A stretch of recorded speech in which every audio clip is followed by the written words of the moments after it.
They say the safest place for a woman is her home, and the purest love is that of a son for his mother.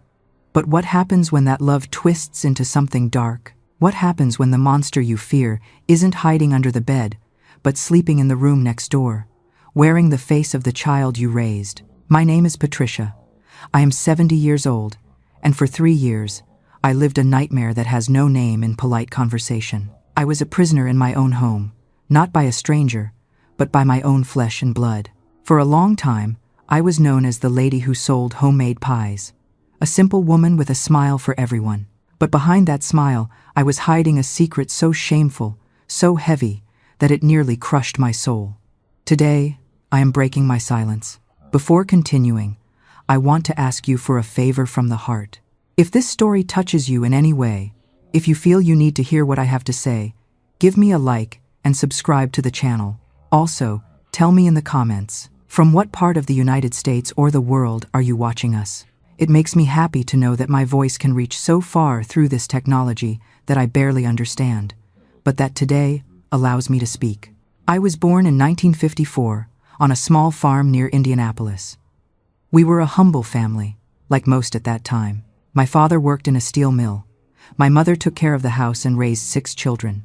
I was the third, a quiet girl who learned from a young age that in life women must be strong and endure whatever comes. Women were born to suffer, my mother used to say, while washing clothes on the washboard. I didn't understand those words when I was 8 years old. Now at 70, I understand them too well. I met Richard when I was barely 19 years old. He was 24, a strong young man with a bright future. He worked as a mechanic in a shop in downtown Indianapolis. He was a handsome man, with strong hands, an easy smile, with that mustache that all men wore in the 70 seconds. I fell in love with him the first time he treated me to a snow cone in the park. We got married 8 months later in a simple ceremony at the local chapel. My dress was borrowed from a cousin, but I felt like the luckiest woman in the world. The first years were good. Richard worked a lot. I took care of our little 2-room house that we rented near the shop. In 1975, our first son James was born. He was a chubby baby, with pink cheeks and a loud cry. Richard carried him with such pride. He walked him around the neighborhood, showing him off to all the neighbors. "This is my heir," he would say with a smile that reached his eyes. 2 years later, Jennifer was born.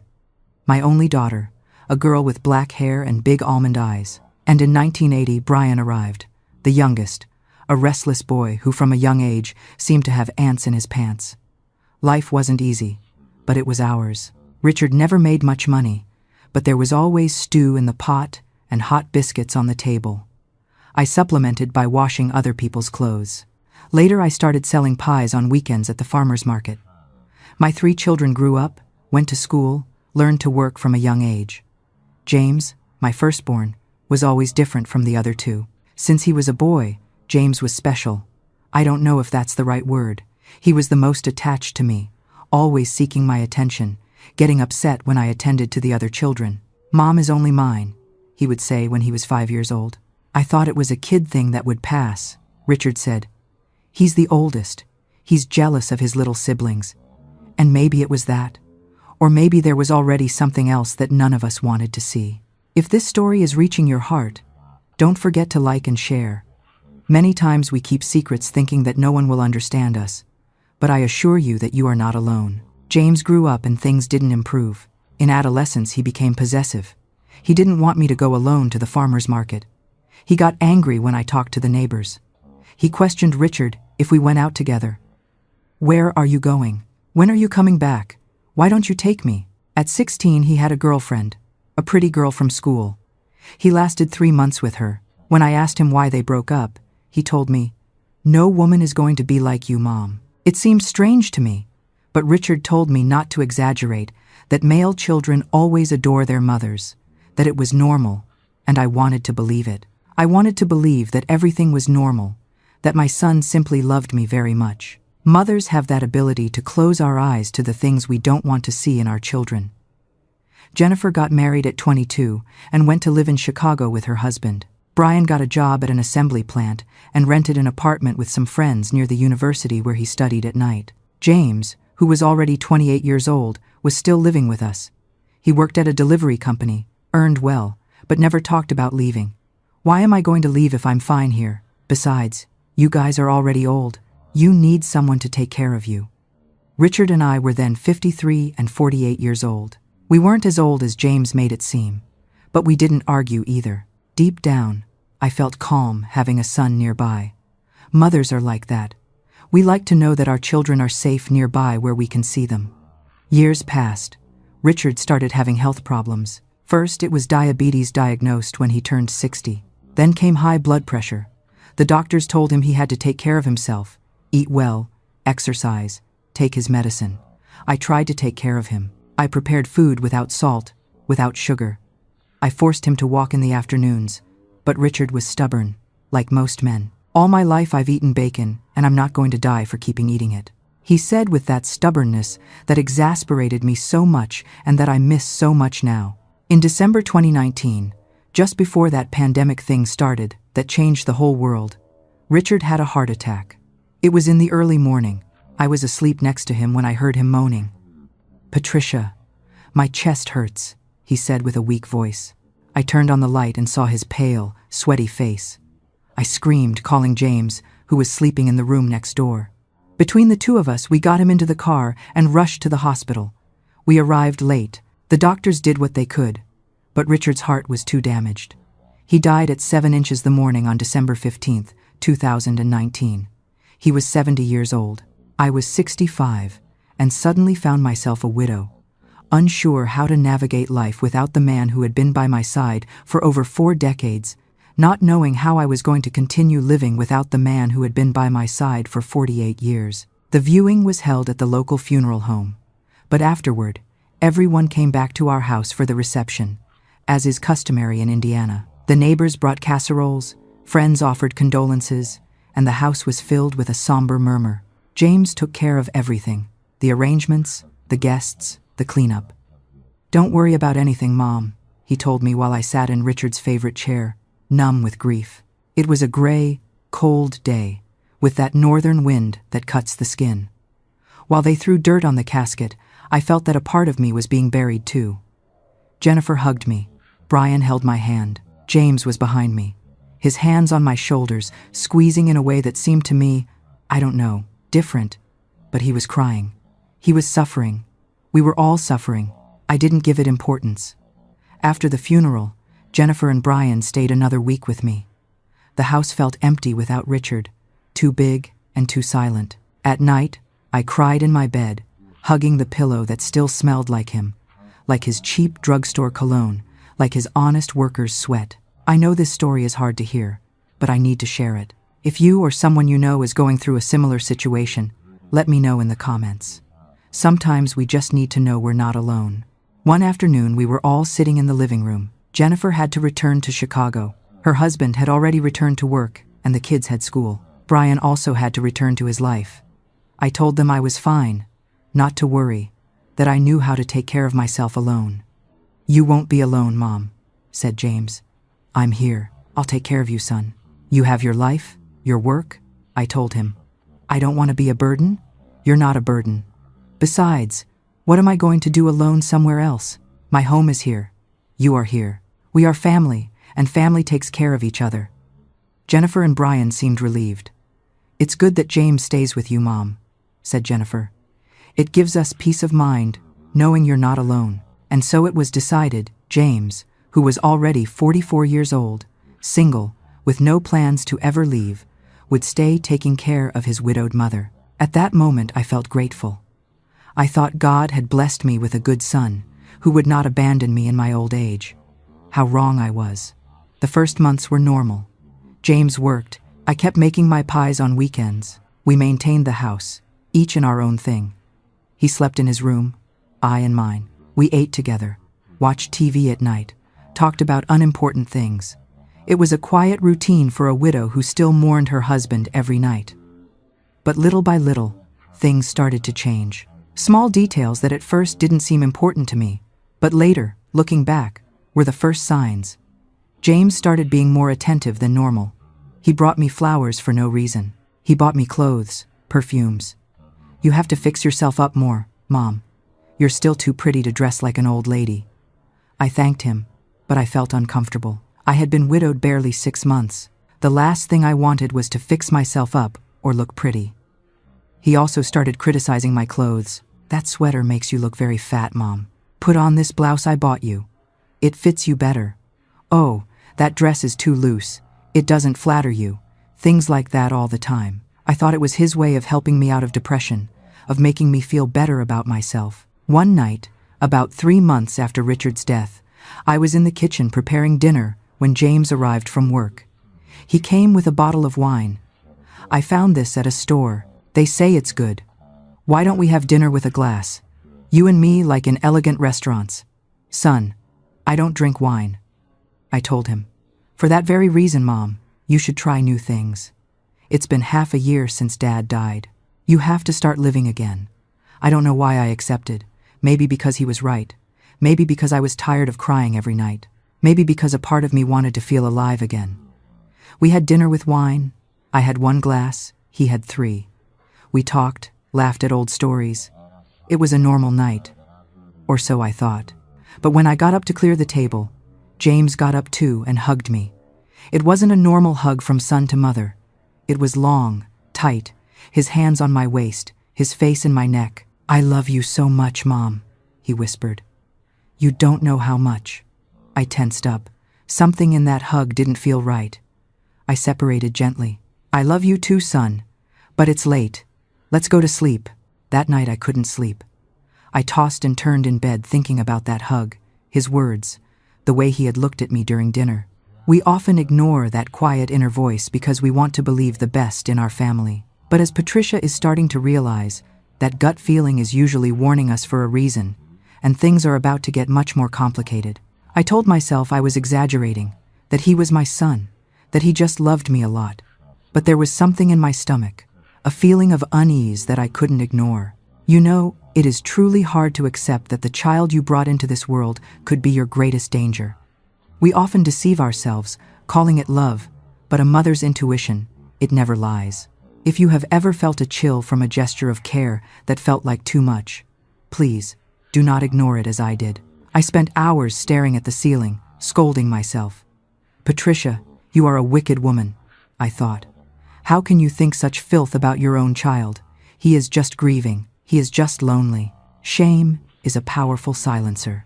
It makes you doubt your own instincts. I tried to wash away the feeling of his hands on my waist with prayer, convincing myself that I was the one with the dirty mind. But deep down, a mother knows. There is an ancient instinct in us that warns us when a predator is near, even if that predator calls you Mom. The following days, James behaved normally. I thought everything had been my imagination, but a week later, when I was showering, I heard the bathroom door open.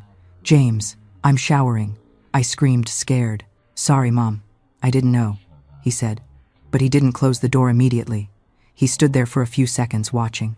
I was covering myself with the shower curtain, my heart beating fast. Finally, he closed the door. I came out of the bathroom trembling, not from cold, but from something I didn't want to name. That very afternoon, I went to the hardware store and bought a slide bolt for the bathroom door. I installed it myself. But the next morning, the slide bolt was gone. The screw holes were there, but the lock had vanished. When I confronted James, he didn't even look up from his coffee. "It was loose, Mom. Unsafe. I took it off so you wouldn't get stuck in there. I'll fix it later." He never did. He never bought another one. And I never showered peacefully again.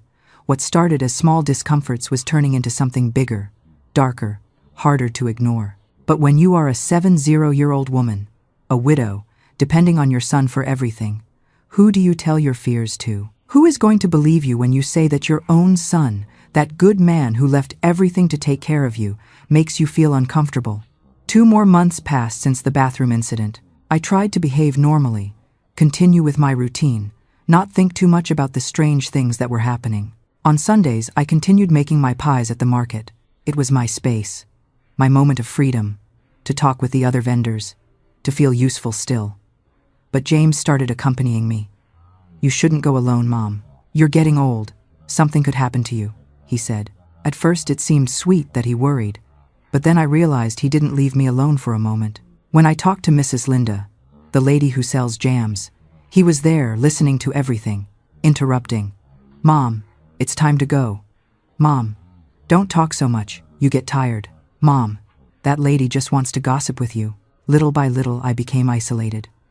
The neighbors stopped visiting me because James was always there, making the visit uncomfortable. Your son is very jealous. Missus, Barbara told me once. The neighbor next door. He seems like your husband, not your son. She laughed when she said it as if it were a joke, but her words stuck with me. One afternoon, Jennifer called me on the phone. My daughter was always careful, attentive, worried about me. Mom, how are you? You sound tired. I told her I was fine, that James took great care of me. Maybe too much.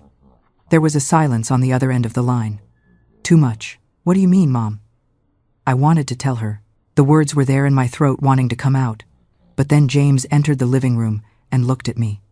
He just looked at me, but it was enough. No, daughter, nothing. Just that your brother is very attentive. That's all. Don't worry. Jennifer insisted a little more, but finally we hung up. James sat next to me on the sofa. What were you talking about? Nothing, son. Women stuff. I don't like you talking bad about me with Jennifer. I didn't talk bad about you. You better not. It wasn't the way he said it, but the way he looked at me, as if it were a warning. If this story is impacting you, I ask you to share it. Many people live similar situations and don't know how to ask for help. Your like and comment can help someone else. The months kept passing. It had already been a year since Richard's death. I continued mourning him, but the pain was no longer so acute. Rather, it was a constant sadness that accompanied me every day. James organized a mass in memory of his father. Jennifer came with her family, Brian with his girlfriend. It was nice to see us all together again. After mass, we went to eat at a restaurant. We were all chatting, remembering Richard, telling stories. Brian mentioned he was thinking of marrying his girlfriend.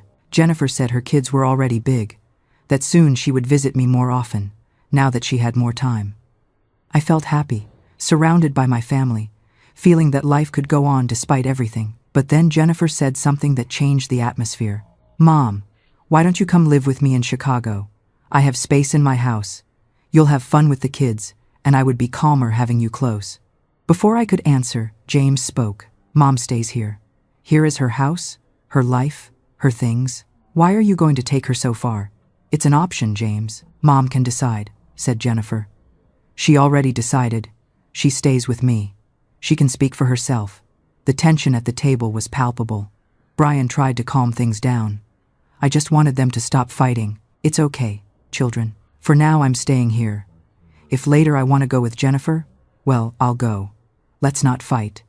But James didn't stay calm. That night, when everyone left, he exploded. How does Jennifer dare to want to take you? I am the one who has taken care of you all this time. I left my life for you, and now she comes and wants to take you as if I didn't exist. Son, calm down. No one is going anywhere. You better not, because if you go, you're going to regret it. His eyes had something I had never seen before, something dark, threatening. For the first time in my life, I was afraid of my own son. That night, I didn't sleep. I started thinking about everything that had happened in the last year. The looks, the comments, the control, the isolation, and I started to realize that it wasn't my imagination. Something was wrong, very wrong. But what could I do? I was a 8-year-old woman, without my own money, living in the house that had been my husband's, but that now felt more like a prison. The following days, James changed strategy. He was no longer threatening, but quite the opposite. He became extremely affectionate. Forgive me, Mom. I got angry because I don't want to lose you. You are the most important thing in my life. He brought me gifts, made my favorite food, watched my soap operas with me, although I know he hated them. It was as if he was trying to compensate for his fit of rage. One night after dinner, he said, Mom, come, sit here with me. I want to tell you something. I sat on the sofa, keeping distance. He noticed my tension. Why do you sit so far? Come, get closer.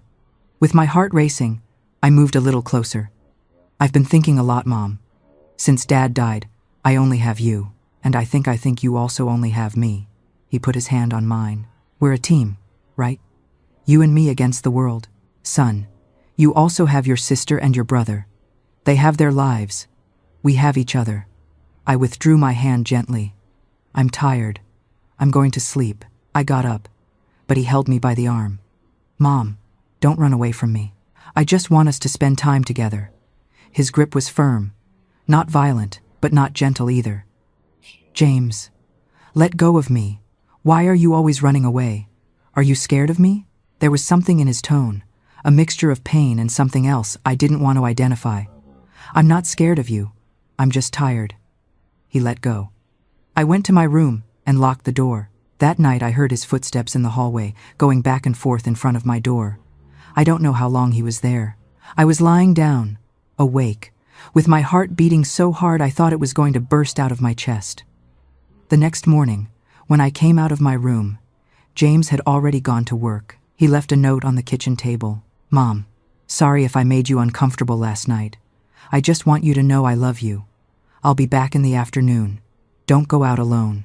That last comment froze my blood. It wasn't a suggestion. It was an order. For the first time in a year, I allowed myself to think clearly about my situation. I was living with a son who controlled me, who didn't let me see anyone, who looked at me in ways that were not normal between mother and son. What could I do? If I called Jennifer, James would get angry and could make things worse. If I called Brian, he probably wouldn't believe me. James was always the perfect son in everyone's eyes. I decided to try something. I left the house and went to the corner store. When I returned, James was there. Although he was supposed to be working. Where did you go? To the store. I told you not to go out alone. James, I'm an adult woman. I can go to the store if I want. No, not when I'm not here to take care of you. And if something happens to you, and if you fall, and if someone hurts you, nobody is going to hurt me in a store 3 houses away from here. You don't know that. He got too close to me. I know what's best for you. I know you better than anyone, and I tell you not to go out alone. I realized at that moment that I was trapped. If I went out, he got angry. If I stayed, he was always on top of me. There was no escape. This story is difficult to tell, and probably difficult to hear, but it is important. If you know someone in a similar situation, elderly or not, please help them. Leave your comment, your experience. Together we can create awareness. The following months were a slow descent into something I cannot fully describe without breaking. James continued being my son during the day, but at night he became another person. He started entering my room without knocking. I just came to see if you're okay, Mom. But he would stay there looking at me, sometimes sitting on the edge of my bed. James, I need privacy. Privacy. I'm your son. You don't have to have secrets with me. One night he entered when I was already in bed. He sat on the bed and put his hand on my leg over the blankets. Mom, can I sleep here with you? I feel lonely. No, James. You are an adult man. Sleep in your room. When I was a kid, you always let me sleep with you. You were a kid. Now you are a 4 or 5-year-old man. So what? I still need my mom. His hand remained on my leg, now moving slightly. I felt nausea. James, go to your room. He got up, but before leaving he leaned in and kissed me on the forehead. But the kiss lasted too long and his lips moved towards my cheek. I pulled away abruptly. James, what are you doing? I'm just giving you a good night, Mom. What's wrong with that? He left the room, closing the door behind him. I cried all night. I didn't know what to do. The next morning, when he went to work, I called Jennifer. I told her everything. She stayed silent for a long moment. Mom, that's not right. You have to get out of there. And where do I go? This is my house. Come with me to Chicago? James won't let me. You don't need his permission, Mom. You are an adult woman, daughter. You don't understand. If I try to leave, I don't know what he could do. Is he threatening you? Not directly, but... Mom, listen to me well. I'm coming for you next weekend. Pack a suitcase. We're leaving. I hung up the phone, feeling a mix of relief and terror. What if James found out? What if he didn't let me go? What if he was right and I was exaggerating everything? The following days were tense. I tried to act normal, but James noticed something. What's wrong, Mom? You're acting weird. Nothing, son. I'm fine. Did you talk to Jennifer? Yes, she called me. What did you talk about? Nothing important. He looked at me with those eyes I no longer recognized as my son's. I don't like it when you lie to me, Mom. I'm not lying to you. Yes, you are. You always do lately. He approached me, getting so close I could feel his breath. Remember that I am the only one you have. If you lose me, you have nothing. On Friday night, 2 days before Jennifer arrived for me, I was preparing dinner when James arrived from work earlier than normal. He came angry. I noticed immediately. What's wrong, son? I ran into Brian downtown. He told me Jennifer is coming on Sunday to pick you up. Is it true? My heart stopped. She's just coming to visit. Don't lie to me. His voice was dangerously low. You're going to leave with her, right? James, after everything I've done for you, after having left my life to take care of you, this is how you pay me. He approached me, and for the first time since he was a child, I was truly afraid of my son. It's not like that, son. I just need a change. A change? Or is it that you told things to Jennifer? Did you tell her lies about me? They aren't lies, James. The things you've been doing aren't right. His face changed. It was no longer anger. It was something worse. They aren't right, he repeated. Loving my mother isn't right. Taking care of her isn't right. That is not the correct way to love a mother. What happened next was so fast I barely had time to process. James grabbed me by the arms, squeezing hard. No one is going to love you like me. No one is going to take care of you like me, and you aren't going anywhere. I tried to break free, but he was too strong. James, you're hurting me. You hurt me first. There were tears in his eyes. Now all my life I have waited. I have wanted, and you have never seen me. Never. In that moment I understood something I had been denying for years. My son didn't just love me as a son. There was something else. Something sick. Something that probably had been there for a long time and that I didn't want to see. It is a realization that makes your blood run cold. We mothers are programmed to protect our children, to see the best in them. But standing there, feeling his grip, I had to accept the terrifying truth. I wasn't looking at my child anymore. I was looking at a predator who knew my name better than anyone. I felt dirty, ashamed, as if his sickness was somehow my fault. James, let go of me, please. He finally let go, but before walking away, he said something that froze me. On Sunday, Jennifer is not coming, because you are going to call her, and you are going to tell her that you changed your mind, that you are staying here with me forever. There are moments in life where one has to make decisions one never thought one would have to make. Decisions between loyalty to a son and self-survival, between a mother's love and the fear that paralyzes you. That Friday night, after James threatened me, I knew I had reached one of those moments. I could no longer keep denying what was happening. I could no longer keep telling myself that everything was my imagination. That night I didn't sleep. I stayed lying in my bed with the door locked, listening to every noise in the house. James walked down the hallway, stopped in front of my door, waited. I held my breath, begging him not to try to enter. Finally, around 3 inches the morning, I heard his door close. Only then could I breathe a little. The next day, Saturday, James behaved as if nothing had happened. He made me breakfast, asked me how I had slept, turned on the TV so I could watch my favorite shows. But there was something different in his eyes. A silent warning. Today we are going to spend a nice day together, Mom, like before. James, I have to do some things. What things? I'll help you. You don't need to do anything alone. He spent the whole day glued to me. When I went to the bathroom, he waited outside the door. When I sat in the living room, he sat next to me, too close. When I tried to call on the phone, he asked me who I was calling. Just Mrs. Barbara, the neighbor. What do you need to talk to her for? Just to say hello. You don't need to talk to anyone, Mom. You have me. In the afternoon, he insisted we watch a movie together. He chose a romantic one of those old ones from the 50 seconds. We sat on the sofa, and halfway through the movie, he put his arm around my shoulders. I stiffened immediately. Relax, Mom. We're just watching a movie. But his hand started moving, caressing my shoulder, going down my arm. James, don't do that. Do what? I'm just caressing you. Moms need affection too. Not in that way. He laughed.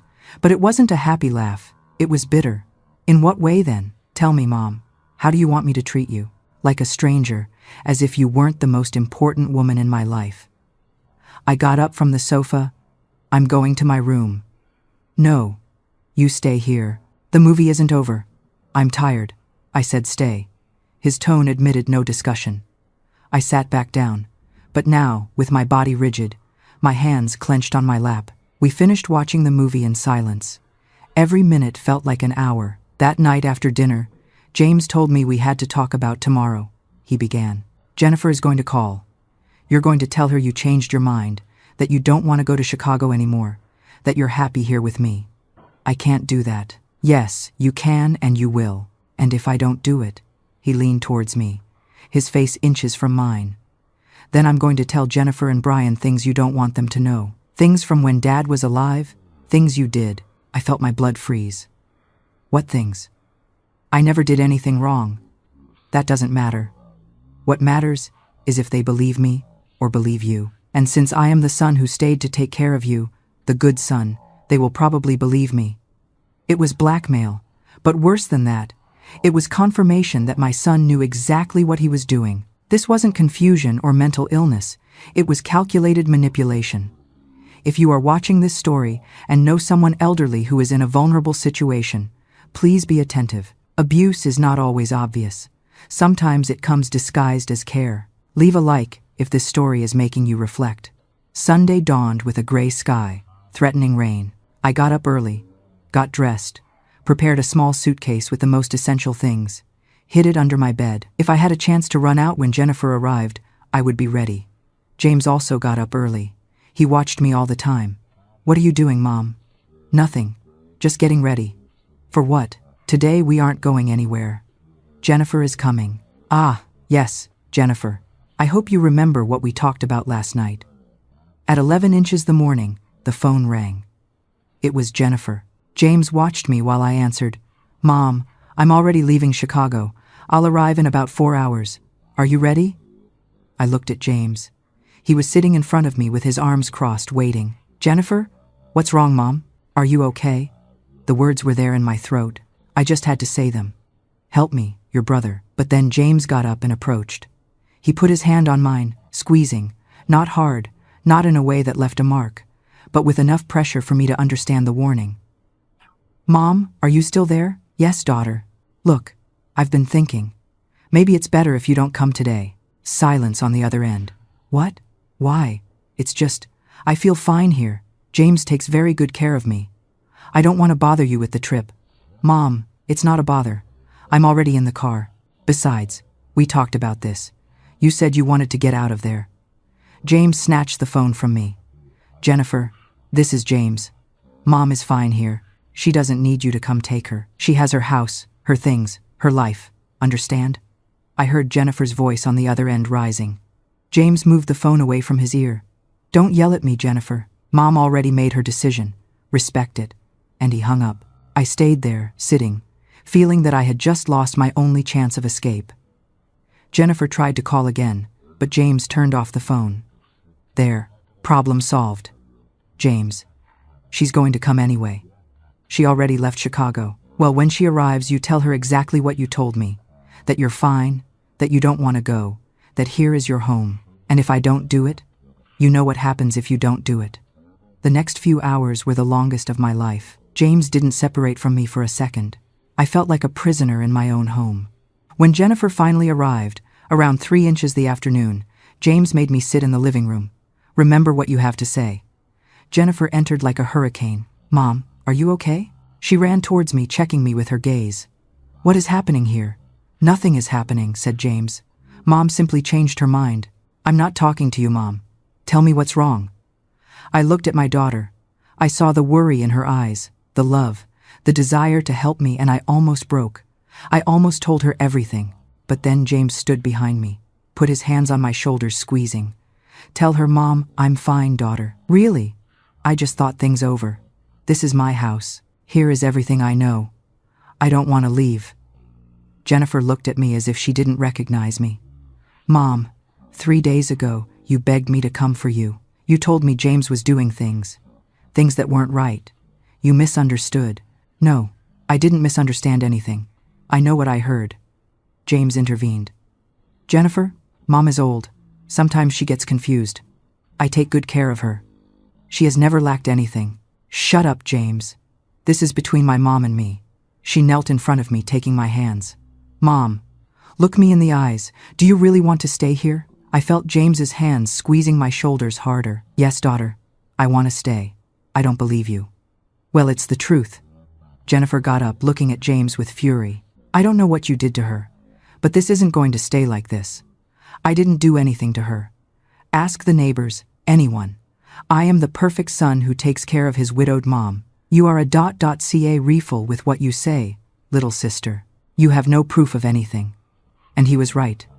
There was no proof, no marks, no witnesses, nothing concrete, just the feelings, the discomforts, the looks. How do you explain that in court? How do you tell someone that your son makes you feel that way? Jennifer stayed a while longer trying to talk to me alone, but James didn't move from there. Finally, frustrated and worried, she left. But before leaving, she whispered in my ear, "When you're ready, call me. At any time I'll come for you." The door closed behind her, and I felt like I was also closing my last hope. You can feel her desperation. She was so close to freedom, only to be pulled back by fear and manipulation. James has successfully isolated her, but the question remains, how far is he willing to go to keep her there? James sat in front of me, satisfied. See, Mom? It was easy. Now we can continue with our life, you and me, together as it should be. That night, James celebrated. He took out a bottle of tequila he had saved and poured 2 glasses. Let's toast, Mom, to us. I don't want to drink. I'm not asking. He pushed the glass towards me. Drink. To avoid problems, I took a sip. The liquid burned my throat. James had 2 glasses, then 3. With each glass, he became more talkative, looser. You know, Mom, all my life, I have been waiting for this moment. Since I was a boy, I knew you and I were destined to be together. James, don't say those things. Why not? It's the truth. Dad never deserved you. He never saw you like I see you. He never took care of you like I take care of you. Your father loved me for 48 years. Love, that wasn't love.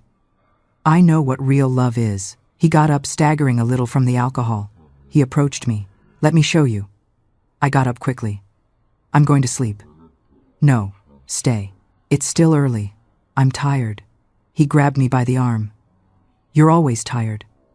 When it comes to me, you always run away. Why, Mom? What are you so afraid of? You? I said without thinking. You scare me. His face darkened. I scare you. I who am the only one who truly loves you. I who left everything for you. He pulled me towards him. You shouldn't be afraid of me, Mom. You should love me. I love you as a son. No, not as a son. His eyes had something wild now, something uncontrolled, like something else. I tried to break free, but his grip was iron. James, let go of me. You're hurting me. I hurt you. You have hurt me all my life, seeing me, but without seeing me, being so close, but so far. This part of the story is very difficult for me. If anyone is living something similar, seek help. Don't wait. Don't stay silent like I did. Comment, share. Help others know they are not alone. Finally, he let go of me. I ran to my room. I locked the door. I heard him banging on the door. Mom, open up. We haven't finished talking. Go to sleep, James. You're drunk. I'm not drunk. I'm fed up. Fed up with pretending. Fed up with being just your son when I want to be more. You're never going to be more. Never. The banging stopped. There was silence. Then I heard his voice, now calmer, but somehow more terrifying. Okay, Mom, for now. But someday you will understand. Someday you will see that this is what has to be. That night I didn't sleep either. I stayed sitting in bed with the lights on, listening. At some point in the early morning, I heard him leave the house. I heard the car starting. Only then could I relax a little. When Monday dawned, James had already gone to work. He left a note. Mom, forgive me for last night. The tequila made me say things I shouldn't have. I love you. I'll be back in the afternoon. But I knew it wasn't the tequila. The alcohol had only brought to light what he had been keeping, who knows how long. I took advantage of his absence to call Jennifer from the neighbor's phone. I told her everything without omitting anything. This time she listened in silence. When I finished, her voice sounded broken. Mom, why didn't you tell me yesterday? Because he was there. Because I was afraid. Get out of there today, right now. And where do I go? To Mrs. Barbara's house. Anywhere. I'm leaving right now towards there. In 4 hours I'm with you. It's not going to be that easy. He's going to come looking for me. Let him come. This time I'm not going to let myself be intimidated. And we're going to call the police. And what do I tell them? That my son looks at me weird, that he says inappropriate things. Jennifer stayed silent because she knew I was right. In the US, as in many places, emotional and psychological abuse is hard to prove. There are no bruises to show. There are no visible wounds, only the internal damage that no one can see, but that destroys you inside.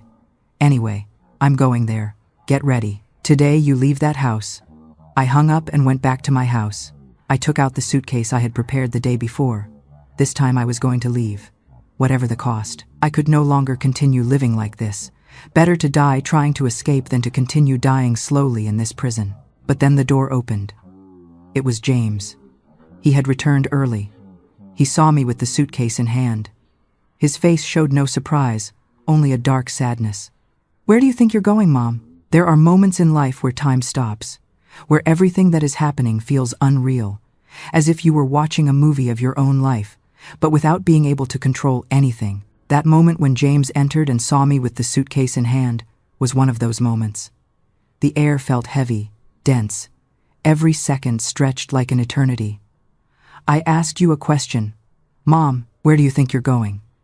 My voice came out trembling. I need to go out for a while. Visit a friend. With a suitcase? He approached, taking the suitcase from my hands. He opened it, seeing the clothes I had packed. This isn't for a visit, this is to leave. James, please.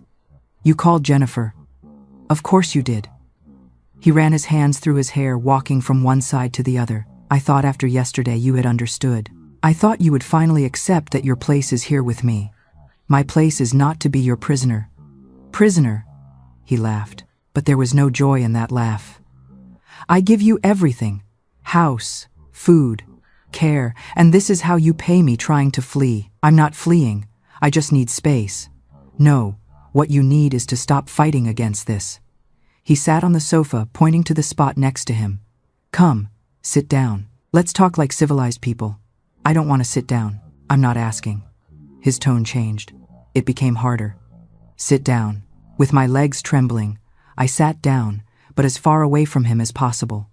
James noticed the distance and sighed. You always put distance between us, since I can remember. Do you know how much that hurts, James? I am your mother. There is supposed to be distance. No, others made you believe that. Society, stupid rules, but love has no rules, Mom. Love is love. What you feel isn't love. It's something else. What is it then? Tell me. Because I have spent 45 years of my life loving you in a way no one else could. I gave up girlfriends, a wife, children of my own, all for you. No one asked you to do that. You asked me every time you smiled at me, every time you hugged me, every time you told me, you are my favorite son. You were asking me to wait for you. I was speechless. Was it possible my son had misinterpreted my maternal love so much? Or was there always something sick in his way of seeing me, and I simply didn't want to recognize it? The phone rang. Both of us knew who it was. James got up and picked up. Jennifer? Yes, Mom is fine. No, she can't talk right now. She's resting. He listened to what my daughter was saying on the other end. You aren't coming to take her? I already told you yesterday. Mom stays here. More raised voices from Jennifer. Threaten me all you want. You don't scare me. And he hung up. She's going to call the police. I said, let her call. What are they going to do? Arrest me for taking care of my mother, please. And he was right. Until that moment, technically he hadn't done anything illegal. He hadn't hit me. He hadn't physically hurt me. Everything was psychological, emotional, and those things are almost impossible to prove. If someone close to you is in a similar situation, don't ignore the signs. Abuse doesn't always leave visible marks. Sometimes the deepest wounds are the ones no one can see. Leave your comment, your support. It helps more than you imagine. James sat down again. This time closer. Mom, I'm going to be very clear with you. You aren't leaving. Not today. Not tomorrow. Not ever. This is your home, and I am your family. The sooner you accept it, the easier it will be for everyone. And if I don't accept it, then things are going to get difficult. He leaned towards me. I don't want to hurt you, Mom, but I'm not going to let you go either. So decide. We can do this the easy way or the difficult way. At that moment, there was a loud, insistent knock on the door. James tensed up. "Don't open," he told me, but I had already gotten up. I ran to the door before he could stop me. I opened it. It was Mrs. Barbara, the neighbor. "Patricia, are you okay?" I heard screaming. I looked back. James was there watching. "I'm fine, Mrs. Barbara. Just a family argument, sure? Because if you need help, everything is fine." James intervened, appearing behind me. "Thanks for worrying, Mrs. Barbara. But my mom is perfectly fine, right, Mom?" The look he gave me left no room for another answer. "Yes, all good, Mrs. Barbara." Didn't seem convinced, but she couldn't do much either. "Well, if you need anything, you know where I live." She left, turning back several times as if she wanted to make sure I was okay. James locked the door. "See what happens when you try to seek help. You only cause problems. Now the whole neighborhood is going to start gossiping. Maybe it's what we need. Let people know. Know that my mom is becoming senile, that she imagines things, because that's what they're going to think. No one is going to believe that I, the perfect son, am doing something bad to his mother." He was right again. And that was the most terrifying thing, that he had built his image of a dedicated son so well that no one would question his version of events. The rest of the day passed in horrible tension. James didn't leave me alone even to go to the bathroom. He prepared the food, insisting we eat together, like in the old days, he said. But there was nothing nice about those moments, only fear. In the afternoon, Brian, my youngest son, arrived with his girlfriend. Jennifer had called him worried. "Mom, what is happening here? Jennifer says you're in trouble." "Your sister exaggerates," said James before I could answer. "Mom is fine. Just that Jennifer wants to take her to Chicago, and I said no." "Why not? If Mom wants to go, she should be able to. Because this is her house. Because I take care of her." "Why?" He stopped controlling himself. "Because it's what's best for her." Brian looked at me. "Mom, what do you say?" I felt everyone's gaze on me. Brian's, worried but confused. His girlfriend's, uncomfortable. James is warning me. "I'm fine here. James is right. See?" said James, triumphant. "Mom is happy here with me." But Brian wasn't convinced. He approached me, speaking lower. "Mom, if something is wrong, you can tell me. I can help you." I wanted to tell him everything. The words were there. But James approached too. "Brian, your mom is tired. Maybe you should leave. I want to listen to my mom, not to you. I'm the one who lives here. I'm the one who takes care of her every day. You come visit when it's convenient for you. That's not fair." "No. Where were you when Dad died?" "I was here." "Where were you when Mom cried?" "Every night." "I was here. So don't come now playing the worried son." The tension between my two sons was palpable. Brian's girlfriend looked very uncomfortable. "Honey, maybe we should leave." No, until I know my mom is okay." "Your mom is perfect," insisted James. "Now if you don't mind, we have things to do." Brian looked at me one last time. "Mom, I'm going to come back tomorrow and we're going to talk alone." But I knew James would never let us talk alone. After Brian left, James exploded. "See what you cause? Now my brothers think I'm the bad guy, when all I do is take care of you. If you let me leave, there would be no problem. There is no problem. The problem is everyone wants to separate us." He approached, taking my face between his hands. "But they aren't going to achieve it. Nothing and no one is going to separate us." That night, James did something he had never done before. When I went to my room, he followed me. "Today you don't sleep alone." "What?" "I don't trust you. You could try to escape in the middle of the night, so I'm going to sleep in your room." "No, you aren't going to sleep in my room." "Yes, I'm going to sleep there. Or you sleep in my room, you decide." "James, this is already too much. Too much. I haven't done anything yet." He entered my room, brought a pillow and a blanket, put them on the floor next to my bed. "I'm going to sleep here, to make sure you don't do anything stupid." There was no way to change his mind. I lay in my bed with my clothes on, without moving. He lay on the floor. But every time I moved, he asked, "Are you okay, Mom? Do you need anything?" I didn't sleep at all. It is terrifying to witness how a manipulator can weaponize guilt to drive away the only people who could help, leaving his victim completely isolated. Now, with James sleeping on the floor beside her. The psychological prison has become a physical reality. Patricia is truly trapped, and you have to wonder, if he is this bold now, what is he planning to do when he wakes up? Every time I closed my eyes, I felt his presence there so close. I heard his breathing, his movements.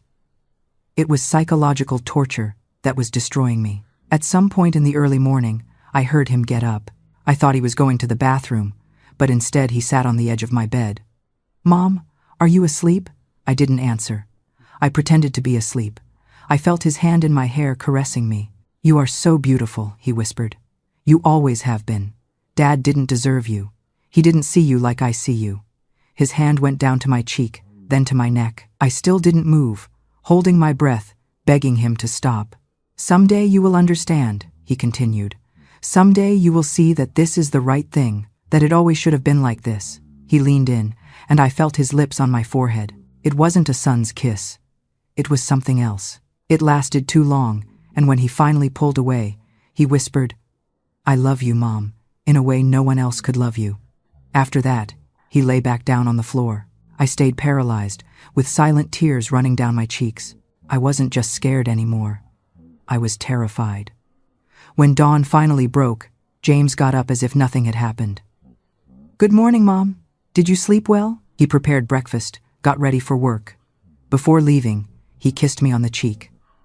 "Don't go out today. I'm going to come back early. We have to talk about some things." When he finally left the house, I collapsed. I cried like I hadn't cried since Richard's death. I cried for my situation, for my fear, for my helplessness. I cried because my own son had become my worst nightmare. This story is my truth, and I know there are many women and men too, living similar situations. If you are going through something like this, don't give up. Seek help. Talk to someone you trust. Don't stay silent like I did for so long. The phone rang. It was Jennifer. "Mom, I'm coming there today, right now, and this time I'm not leaving without you." "Daughter, I don't know if it's a good idea. I don't care. I talked to Brian. We talked to a lawyer. We can get a protective order against James." "With what proof?" "With your testimony. With Brian's, who saw how he treated you yesterday. With Mrs. Barbara's, who heard screams. It's not enough. It has to be. I'm not going to let you stay there. Mom, I need you to be strong. When I arrive, we're leaving. Doesn't matter what James says or does. For the first time in days, I felt a little hope. What time do you arrive?" "In 2 hours. Brian is also going there. We're both coming for you. Get ready." I hung up and started getting ready. This time I was leaving, but then I heard a sound that froze my blood. The house door opening. James had returned again, earlier than he said. "Mom," his voice sounded strangely calm. "Who were you talking to on the phone?" He entered the living room. He had something in his hands. When I saw what it was, I felt the world stop. He had disconnected the phone from the wall. Not only that, he also had the cell phone I had hidden in my room, the one Jennifer had given me months ago for emergencies. "Were you looking for this?" He held it up. "I thought you didn't have a cell phone." "Mom, why did you lie to me?" It doesn't matter anymore." He took out both phones and threw them on the floor, stomping on them with force, until they broke into pieces. "You don't need phones anymore. You don't need to communicate with anyone other than me." "James, what did you do?" "What I should have done from the beginning." "Now yes, Mom. Now yes, it's just you and me." The silence that followed was deafening. Looking at the shattered pieces of plastic and glass on the floor, I realized this wasn't just about control anymore. This was a siege. My own home had become a bunker, and the enemy was the boy I had potty trained, the boy I had nursed through fevers. The realization was colder than any Indiana winter, without interruptions, without distractions, without anyone getting between us. He approached me with a smile that didn't reach his eyes.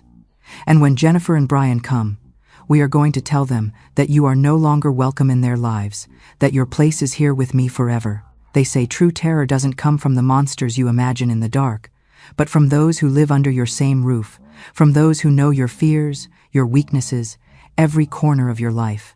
That day, watching James destroy my only means of communication with the outside world, I understood he had crossed a line. He was no longer just a confused son.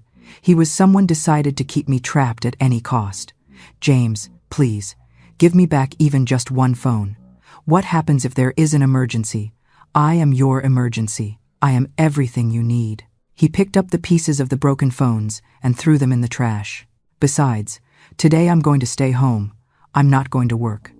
So if you need anything, I'm here. Why aren't you going to work? Because today is a special day. It's the day my family is going to understand they can't separate us. He sat on the sofa looking at me. When Jennifer and Brian arrive, you are going to tell them exactly what I tell you. Understood? I'm not going to do that. Yes, you are going to do it, because if you don't do it, I'm going to show them something I kept for years. What thing? He got up and went to his room. He returned with an old shoebox, opened it in front of me. Inside were hundreds of photographs. My hands trembled so hard I dropped them, scattering a lifetime of stolen moments across the floor. There were pictures of me sleeping from 10 years ago, pictures of me changing in my bedroom, taken through a crack in the blinds, pictures of me in the shower. It wasn't just nudity. It was a chronicle of a theft. He hadn't just stolen my privacy. He had stolen my history. All those times I thought I was safe. All those moments I thought I was alone.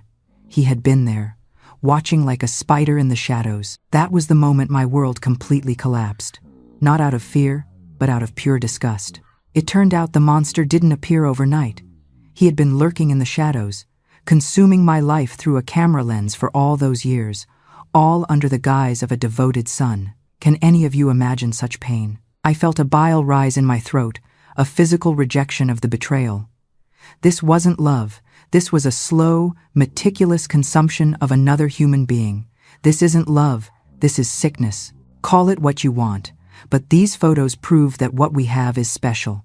And if you don't cooperate, I'm going to show them to Jennifer and Brian. I'm going to tell them that you knew that you cooperated, that you also wanted this. No one is going to believe that.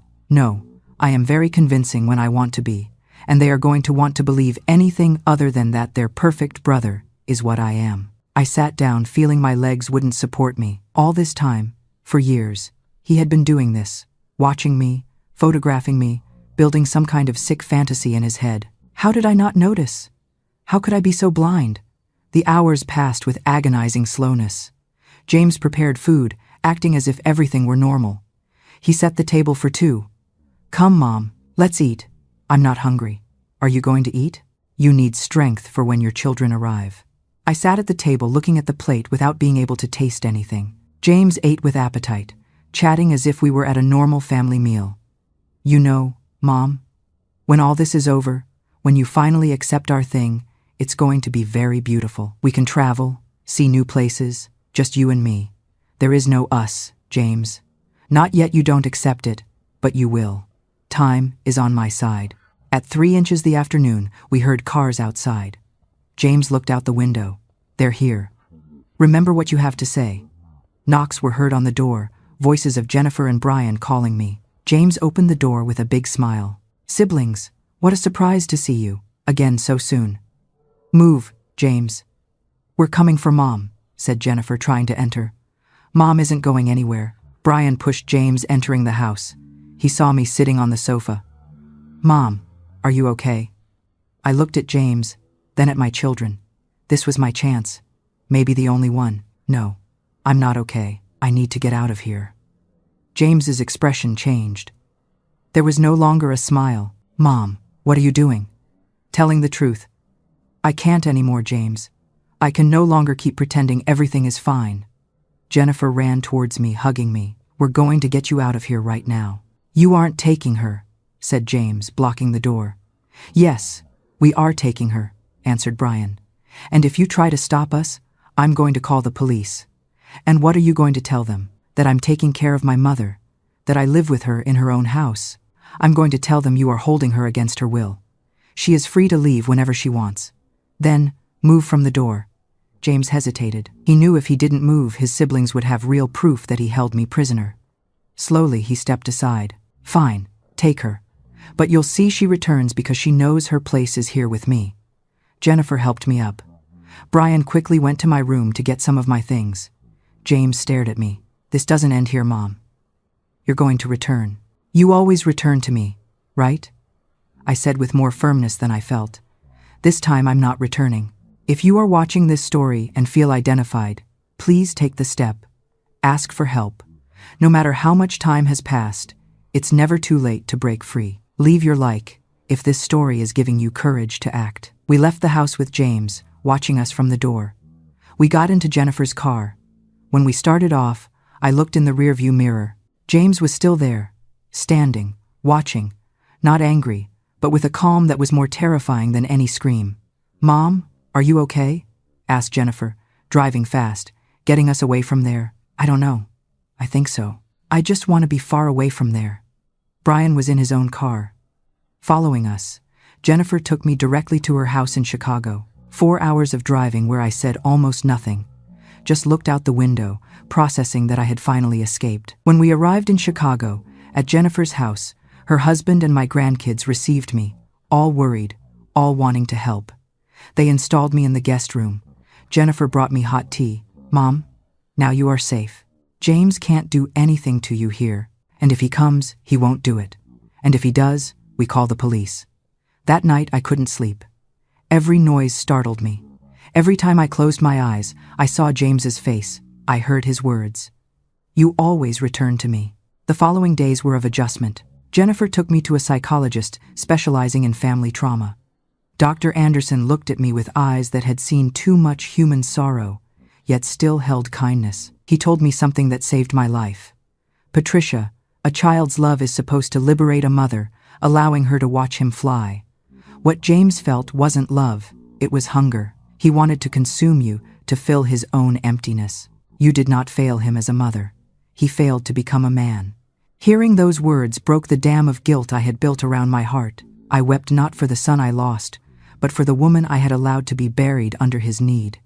But he never hit me. Not all blows leave visible bruises.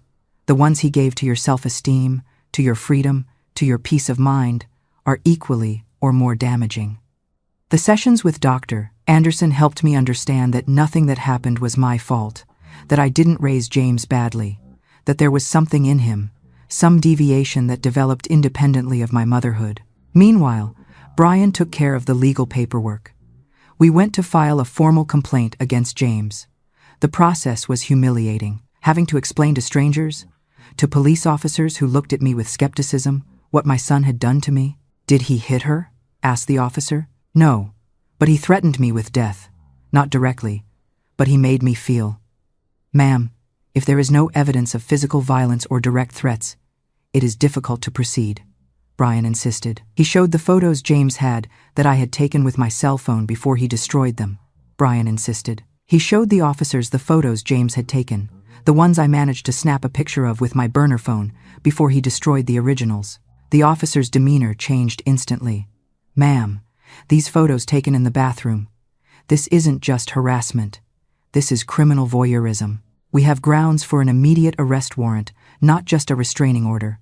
A temporary restraining order was issued.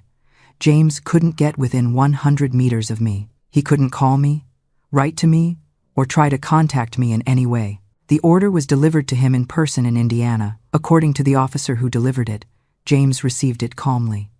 "Tell my mother this changes nothing, that sooner or later we are going to be together again, because it is our destiny." Those words reached me through Jennifer and terrified me. Even with a restraining order, James didn't give up. 2 months passed. 2 months in which I slowly began to rebuild myself. I started sleeping better. I started smiling again. Jennifer's children filled my days with joy. I helped around the house, cooked. I resumed my custom of making pies on Sundays, now for my family in Chicago. But the peace didn't last long. One afternoon, Jennifer arrived home pale. "Mom, I have to tell you something." "What's wrong?" "James sold the house. The house where you lived with Dad. He sold it and moved. Where? We don't know. He disappeared, left his job, sold everything, and no one knows where he is." A shiver ran through me. "That's not good." "I know. We already notified the police. They are trying to locate him." That night I couldn't sleep again. James was somewhere planning something. I knew him. He wasn't going to give up so easily. A week later, a package arrived at Jennifer's house. It came in my name. Jennifer opened it carefully. Inside there was a letter and a photo. The photo was of me recent, taken here in Chicago, walking through the market. The letter said, "Mom, I miss you. I know you think I'm far away, but I'm never far from you. I see you. I take care of you. I wait for you. Soon we are going to be together again. I love you, James." Jennifer called the police immediately. "This is harassment. He is violating the restraining order." But the officer was clear. "We need to know where he is to be able to arrest him. If he is here in Chicago, he is more dangerous than we thought." They increased surveillance at Jennifer's house. Her husband installed security cameras. I could no longer go out alone. Every time I went to the market, someone accompanied me. My newly found freedom became a prison again, but this time out of fear and not direct control. 2 more weeks passed. Every day I expected another package, another sign that James was close, but nothing came. The silence was almost worse than the threats. And then, one night I saw him. I was closing the curtains of my room when I looked towards the street. There, under the streetlight, was James, looking directly towards my window. When our eyes met, he smiled. He did nothing else, just smiled and walked away slowly. I screamed. Jennifer and her husband ran up. It was James. He was out there. They went out to look for him, but he was already gone. We called the police. They arrived, took the report, checked the security cameras, and there it was recorded. James, standing under the streetlight, looking towards the house for 5 minutes before leaving. "Now we can act," said the officer. "We have proof that he violated the restraining order. We are going to issue an arrest warrant." But finding James was another thing. It was as if he were a ghost. He appeared and disappeared without leaving a trace. Just when she thought she was safe, the nightmare followed her. This proves that a piece of paper or a restraining order can't always stop a mind as fixated as James's, and the tension is only mounting. This story hasn't ended. The most important part is still missing. If it is impacting you, please share. Many people need to know they aren't alone in situations like this. Your support in the comments means a lot. The following days were constant paranoia. Every noise, every shadow, every person on the street could be James. Jennifer hired a security guard for the house. I stopped going out completely. One afternoon, while I was in the kitchen helping prepare food, the house phone rang. Jennifer answered. Her face turned white. "It's for you, Mom. It's James." With trembling hands, I took the phone. "Hello. Hello, Mom. Did you miss me?" "James, what do you want?" "Just to talk to you. I haven't heard your voice in so long. Is it too much to ask?" "You are violating the restraining order. The order says I can't physically approach you. It says nothing about phone calls." I could hear the smile in his voice. "Where are you?" "Close. I'm always close, Patricia. I'm taking care of Mom like I always have. I don't need you to take care of me. I need you to leave me alone. I can't do that. You are part of me, and I am part of you. Nothing is going to separate us. Not Jennifer, not Brian, not the police, nothing. James, please, seek help. This isn't normal. Normal. Who decides what is normal? I only know I love you more than anyone in this world, and soon you will understand. Soon you will stop fighting and accept that we are destined to be together. That is never going to happen. We'll see, Mom, we'll see." And he hung up. Jennifer immediately called the police to report the call. They traced the number, but it was from a disposable phone, impossible to locate. That night, lying in my bed, I heard a noise outside. I looked out the window, and there was James again, standing in the same position, looking towards my window. But this time he wasn't alone. This time he was doing something with his hands, gestures, signs. He was saying something in sign language that I didn't understand. The security guard saw him and ran towards him. James didn't flee. He stayed there waiting. When the guard arrived, James simply raised his hands in a sign of surrender. "I just came to see my mom. I'm not doing anything wrong." The police arrived shortly after. Finally, they arrested James for violating the restraining order. They handcuffed him while he continued looking at me from the street. "I love you, Mom. Never forget it. I love you." They put him in the squad car and took him away. I collapsed, crying. Jennifer hugged me. "It's over, Mom. It's over." But I knew it wasn't over. This wasn't the end. It was just the beginning of something else. Because James's eyes, while they took him away, showed no defeat. They showed determination, They showed a promise that this didn't end here. There are endings that are definitive closures, and there are endings that are just pauses in a story that never completely ends. What I am going to tell you now is how I came to be here at 70 years old, recording this video to share my story with the world. Because sometimes the only way to completely free yourself is by speaking, is by bringing the darkness to the light where everyone can see it. After James was arrested that night, he spent 3 days in jail before a judge released him on bail. The restraining order remained in force, now with stricter measures. He had to wear an electronic ankle bracelet that alerted the police if he got closer than 500 meters to me. He had to report daily to an officer and was prohibited from attempting any type of contact with me. When Jennifer gave me the news that they had released him, I felt that all the progress I had made in therapy crumbled. How can they release him? Don't they see he is dangerous? The lawyer argued that he hadn't committed any violent act, that he only violated the restraining order, but without intention to do harm, explained Jennifer, as frustrated as I was. The system is not designed to protect in cases like this. And she was right. James hadn't hit me, hadn't directly threatened me with death, hadn't done anything the legal system considered sufficiently serious. All the psychological damage, all the control, all the manipulation, that left no evidence a court could see. It is a cruel irony that the law requires bruises, bleeding wounds to assign guilt, but the scars on the soul, the invisible torments I had to endure, to them, it is as if they do not exist. How many women have had to suffer in silence simply because, like me, they had no proof? Dr. Anderson helped me process this. Patricia, the system is imperfect, but you are not defenseless. You have your family, you have the restraining order, you have surveillance, and more importantly, you have your own voice and your own strength. I don't feel strong. Strength is not having no fear, it is moving forward despite the fear.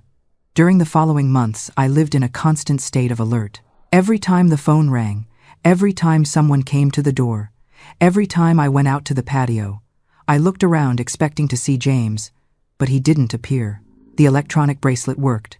The alerts never sounded. He was complying with the terms of his probation, but that didn't mean he had disappeared from my life. Brian, who was still living in Indiana, kept me informed. Mom, James is living in a small apartment near downtown. He's still not working. I don't know what he's living on, probably from the money from the sale of the house. Have you seen him from afar? He looks different, thinner, unkempt, as if he isn't sleeping well. That description caused me mixed feelings. On one hand, he was still my son, the creature I carried in my womb, fed, raised. Seeing him suffer hurt me, but on the other hand, after everything he did to me, it wasn't fair that he suffered a little. Dr. Anderson helped me work with that guilt. It is normal to feel love and fear at the same time for someone who is family, but who is also your abuser. You don't have to choose between one or the other feeling. You can have both and still protect yourself. We are reaching the end of my story. If you have reached this far, thank you for listening. Thank you for not judging. Thank you for understanding. Please leave your comment, your support. It means more than you imagine for an old woman who finally found the courage to speak. 6 months after the arrest, I received a letter from James, not directly, but through his lawyer, following legal protocols to not violate the restraining order. Jennifer read it first, deciding if she should show it to me or not. Finally, she decided I had the right to know. The letter was long, full of apologies and explanations that explained nothing. He talked about how he had always loved me in a special way, about how his father's death had confused him, about how loneliness had led him to misinterpret his own feelings. He didn't really take responsibility for anything. Everything was circumstantial. Everything had an excuse. But the last paragraph was the one that impacted me the most. Mom, I know you hate me now. I understand, but I want you to know I'm going to change. I'm going to seek help. I'm going to be the son you deserve. And someday, when you are ready, I hope you can forgive me, because without your forgiveness, I don't know how to keep living. I love you. I have always loved you. I will always love you. I tore the letter into small pieces, not because I was angry, but because I needed a physical act of liberation.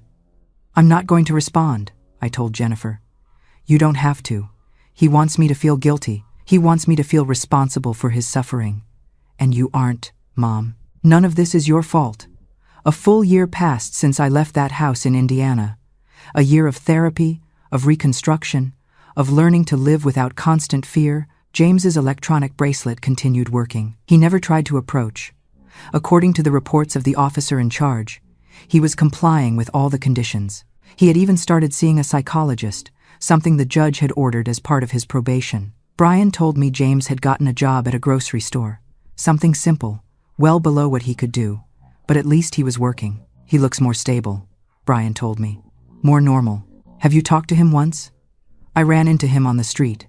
He asked about you. I told him you were fine, that you were happy in Chicago. He looked sad, but accepted it. He said he just wanted to know you were okay. Part of me wanted to believe James was really changing, that therapy was working, that he had understood what he did wrong. But another part, the part that lived 3 years of nightmare under his control, knew some things don't change so easily.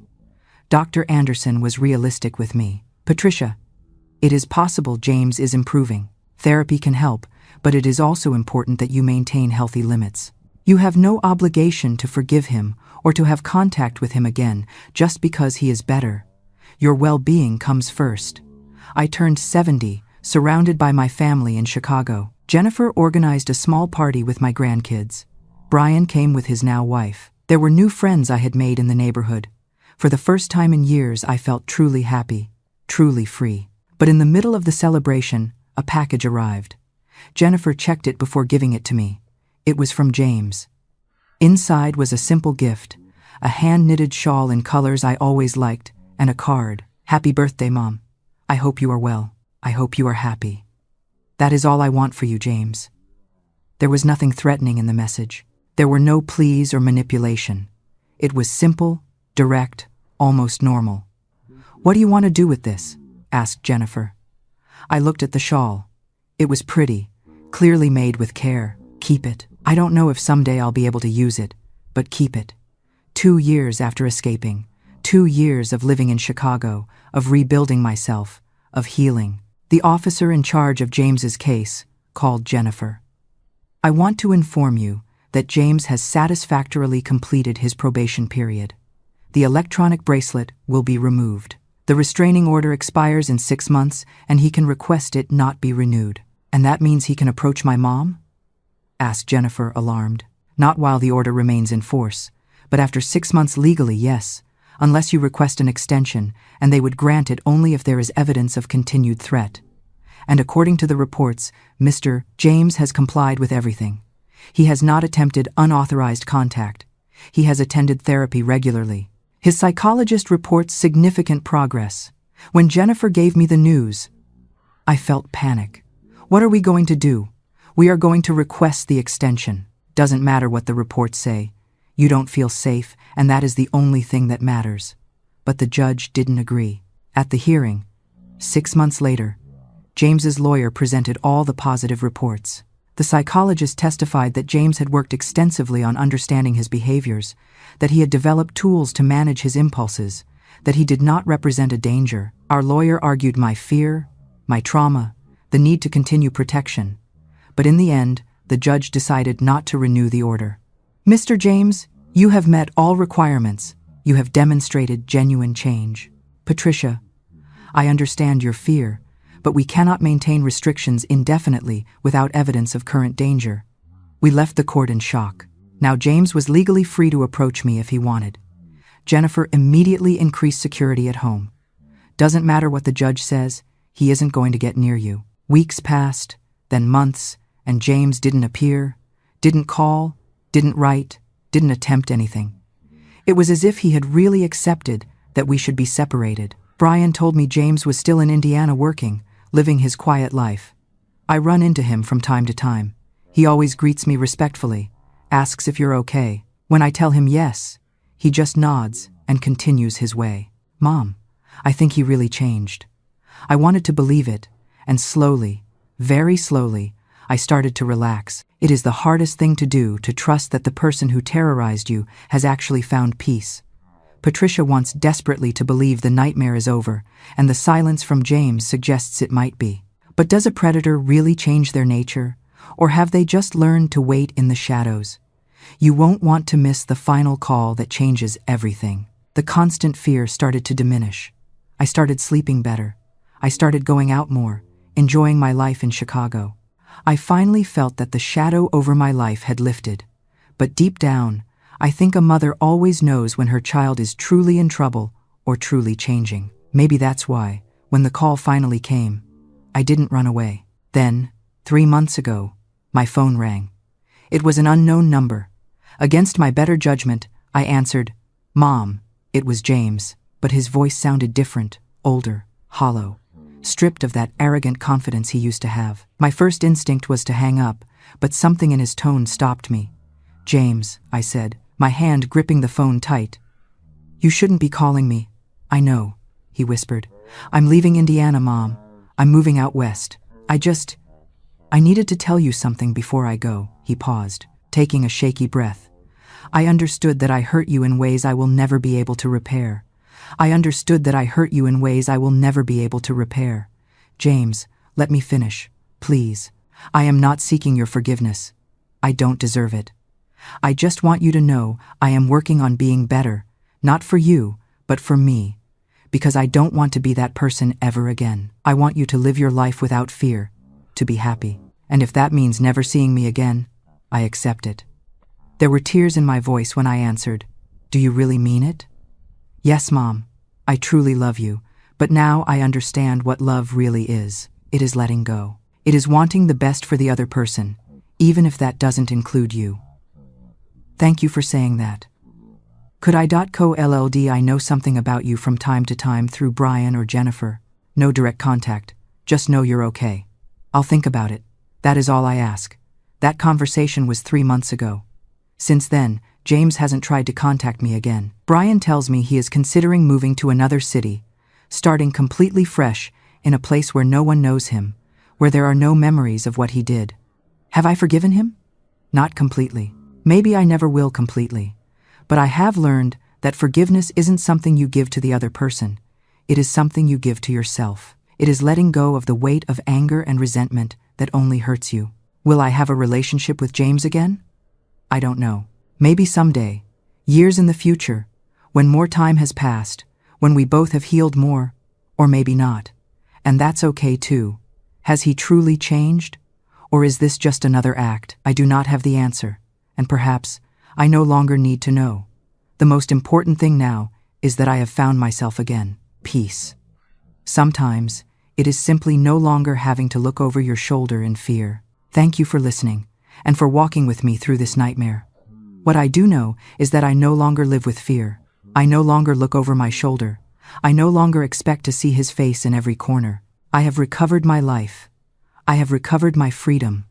I have recovered my voice. And that is why I am here today telling my story. Because I know there are other women, other men, other elderly people who are living similar situations, who are trapped in relationships with adult children who have become abusive, who are afraid to speak, because who is going to believe that your own son hurts you? If you are living something like this, I want to tell you, speak up, seek help. No matter how much time has passed, it is never too late. You deserve to live without fear. You deserve to have peace in your old age. Don't let shame or guilt keep you trapped. And if you know someone in a situation like this, be attentive. Ask. Listen. Sometimes, the only thing a person needs is to know someone believes in them. Today, at 70 years old, I live in Chicago with my daughter. I help take care of my grandkids. I make my pies on Sundays. I go to therapy every 2 weeks. I have friends in the neighborhood. I go to Mass. I live a simple but happy life, a free life. There is a hand-knitted shawl sitting in the bottom drawer of my dresser here in Chicago. James sent it to me 2 years ago for my birthday. It is soft, beautiful, and made with undeniable skill, but I will never wear it. It stays in the dark, just like the memories of those 3 years. I have learned a hard lesson that no mother wants to admit. You can love your child with all your heart and still need to be safe from them. Forgiveness doesn't mean opening the door again. Sometimes, the purest form of self-love is walking away and never looking back. To every woman listening to my voice right now, if affection feels like suffocation, trust that feeling. You are not crazy. You are not ungrateful. You are in danger. Don't wait for a bruise to prove you are hurting. I escaped, and I am here living proof that your life doesn't end at 70. In fact, mine truly began the day I finally chose myself over my son. Thank you for listening to my truth without judgment. If my story gave you a spark of courage, or if you simply want to stand with women who are breaking their silence, please subscribe to our channel. Your support helps us build a sanctuary where no story is too heavy to share. May God bless you and keep you safe. And remember, you are never too old to save your own life. Until the next story.